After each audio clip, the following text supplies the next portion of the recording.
જે પરસોત્તમભાઈ પીપળિયા છે રાજકોટના અગ્રણી સહકારી આગેવાન છે, કાયદાના નિષ્ણાંત છે અને સાથે સાથે તેઓ ગમે ત્યારે પોતાની જે ફેસબુક અથવા તો અન્ય જે સોશિયલ મીડિયા પ્લેટફોર્મ પર પોતાની વાત રજૂ કરતા હોય છે ને એમાં તાર્કિક રીતે રજૂ કરતા હોય છે. હાલમાં જે ક્ષત્રિય સમાજનું જે અસ્મિતાની લડાઈ જે ચાલુ છે તેને લઈને તેમના દ્વારા એક પોસ્ટ મૂકવામાં આવી છે. હવે આપણે સાહેબ સાથે વાત. સાહેબ, શું આ પોસ્ટ મૂકેલી છે? પોસ્ટ એટલા માટે મેં મૂકેલી, આ કોઈ વિરોધ માટે નથી, પરંતુ જે હકીકતો રજૂ કરવામાં આવી છે એ કલેક્ટિવ છે, સિલેક્ટિવ છે, કલેક્ટિવ નથી. હંમેશા કોઈ પણ ઇતિહાસને કલેક્ટિવ વાંચવો જોઈએ.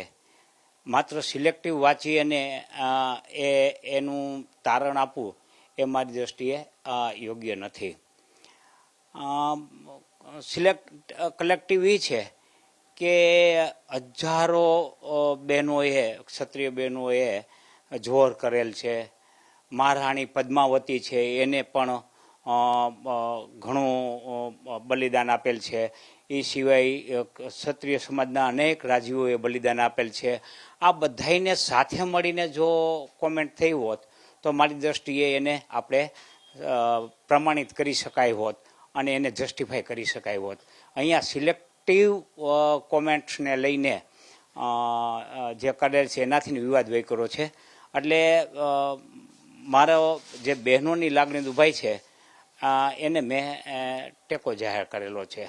સર, અત્યારનું જે આંદોલન ચાલી રહ્યું છે, જે લડાઈ ચાલી રહી છે, ક્ષત્રિય સમાજ વિશેની ટિપ્પણી એ રાજકોટના ઉમેદવાર પરસોત્તમભાઈ રૂપાલા છે એમને ટિપ્પણી કરી પછી આપ બધું જાણકાર હશો, આપ બધું જાણતા હશો.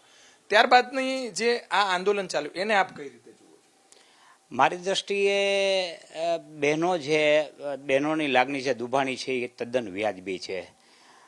કારણ કે આપ ટિપ્પણી જોઈ શકો છો તો એને લાગણી દુભાણી હોય અને એ વિરોધ કરે તો એ વ્યાજબી છે. અને બધાય સમજૂતીથી, એવું કોઈ નથી, સેવાના માધ્યમો ઘણા છે, સેવા કરી શકાય. માત્ર ઉમેદવાર થઈને ચૂંટણી લડવાથી જ સેવા થાય એવું તો હોતું નથી.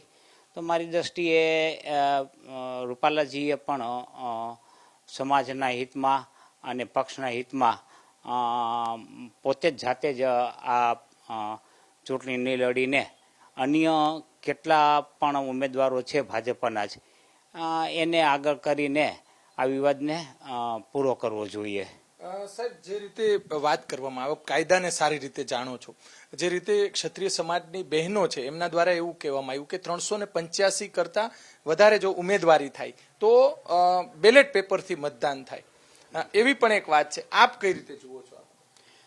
હા, કારણ કે એ માટે થઈને નહીં, અમુક ઉમેદવાર કરતાં વધારે થાય તો મારી દ્રષ્ટિએ એ જે ચૂંટણી કમિશન છે એની સગવડતા પ્રમાણે નિર્ણય લેતા હોય છે. કારણ કે બેલેટ પેપરમાં પણ 300 કે એવા ઉમેદવાર નોંધાય તો મારી દ્રષ્ટિએ એ ચૂંટણી કરવી પણ ખૂબ જ મુશ્કેલ થાય. એટલે એમાં સંખ્યા ઓછી થાય એ રીતે એ કાર્યવાહી કરી શકે. રાજનેતાઓને આપ સારી રીતે જાણો છો, મોટાભાગના રાજનેતા કોઈ પણ પાર્ટીઓને આપને મને ખબર છે ખૂબ સારા સંબંધો છે. આ રાજનેતાઓની જે શું ચર્ચા છે, અંદરો અંદરની જે ચર્ચાઓ શું છે? સાહેબ, મારી દ્રષ્ટિએ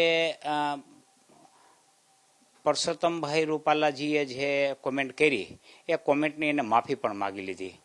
એટલે ત્યાંથી પ્રશ્ન પૂરો થવો જોઈતો હતો. પરંતુ આ અંદરો અંદરની લડાઈ છે. આ હું તો કહું છું કે ભાજપ અને પરસોત્તમભાઈ અને ક્ષત્રિયો કરતાં પક્ષના અંદરો અંદરના વ્યક્તિઓની લડાઈ હોય એવું અનુમાન છે. એટલે એકબીજાને ઉતારવા માટેની આ લડાઈ હોય એવું સ્પષ્ટપણે જણાઈ રહ્યું છે.